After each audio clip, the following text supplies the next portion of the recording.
Das hier ist ein kleiner motorisierter Kameraslider. Nee, stopp, nicht weiterschalten. Du bist hier schon genau richtig beim Recording-Blog. Ich habe nur ein kleines bisschen gebastelt und dabei ist für meine Aufnahmen sowas Geiles rausgekommen, dass ich dir das auf keinen Fall vorenthalten möchte. Also nochmal, der Kameraslider. Auf dem kann man hier eine Kamera befestigen und die wird dann mit dem Motor, der hier drin ist, über eine App gesteuert, immer schön von links nach rechts und von rechts nach links gefahren, kann aber natürlich auch noch ein kleines bisschen mehr.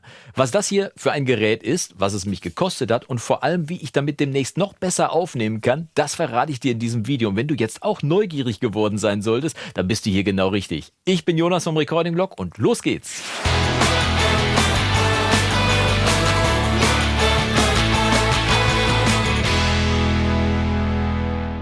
Tag und schön, dass du wieder eingeschaltet hast zu einem weiteren Video im Recording-Blog. Ich habe gebastelt. Jawohl, ich habe gebastelt und vielleicht ist dir ja schon mal aufgefallen, dass in meinen Videos sich das Bild immer so ein bisschen bewegt. Das liegt unter anderem daran, dass ich einen Kameraslider habe. Solche Kameraslider, die gibt es in verschiedenen Größen, also auch in Mini, so wie diesen hier. Das ist der Edelkrone Slider One Version 2. Der kostet original, wenn du ihn neu bei Edelkrone kaufst, 449 Euro. Ich habe ihn aber für 259 Euro gebraucht gekauft. Geht natürlich auch. Das Coole am Slider One ist, dass man eine Kamera hier oben drauf aufschrauben kann und die dann quasi mit einer App gesteuert, hier ist ein Motor drin und kommt eine Batterie rein, mit einer App gesteuert dann quasi hin und her fahren lassen kann, so wie man das cool findet.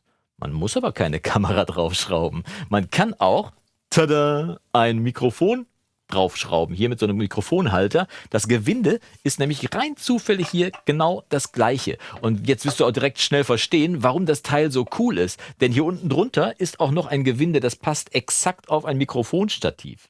Wenn ich also den Slider One auf dem Stativ befestige, darauf einen Mikrofonhalter mit Mikrofon und das Ganze dann vor einen Gitarrenverstärker stelle, dann kann ich beim Spielen nur mit der App die Position vom Mikrofon vor dem Amp so lange verstellen, bis ich den perfekten Sound habe.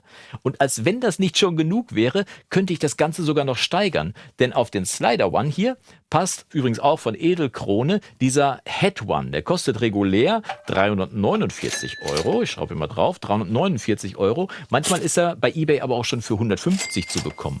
Und damit kann ich das Mikrofon jetzt nicht nur mit dem Slider One hin und her fahren, ich kann auch noch den Winkel vom Mikrofon zum Amp verändern. Und damit wird es dann richtig spannend, vor allem, weil man dann in der App bis zu 6 verschiedene Positionen abspeichern kann. Da kannst du dir also vor der Aufnahme einfach 6 verschiedene Positionen aussuchen und die dann quasi komplett exakt, weil das hier so präzise funktioniert, bei der Aufnahme dann Stück für Stück abrufen, ohne dass du auch nur aufstehen müsstest oder wieder suchen müsstest, wie die perfekte Position gewesen ist. Und wenn ich es jetzt noch hinbekomme, dass die Bluetooth-Steuerung, die dieses Gerät braucht, bei mir unten bis in den Keller reinreicht, dann müsste ich noch nicht mal mehr im selben Raum mit dem Amp sein, um das Mikrofon zu verstellen. Ist doch mega, oder? Hast du vielleicht einen Verbesserungsvorschlag, vielleicht sogar eine Idee, wie ich das Bluetooth unten in den Keller reinbekomme von hier oben aus dem Studio oder vielleicht sogar eine eigene Idee umgesetzt, die dafür sorgt, dass deine Aufnahmen als One-Man-Band im eigenen Studio noch leichter ablaufen? Dann schreib's uns und mir doch gerne unten in die Kommentare und ich freue mich wie immer von dir dort zu lesen und zu lernen. Ganz wichtig. Hat dir dieses Video gefallen? Dann zeig's mir über einen Daumen nach oben. Also diesen hier, und dann sehen wir uns die Tage wieder zu einem weiteren Video im Recording-Blog. Und bis dahin wünsche ich dir wie immer vom Guten nur das Beste. Mach's gut und Yassou!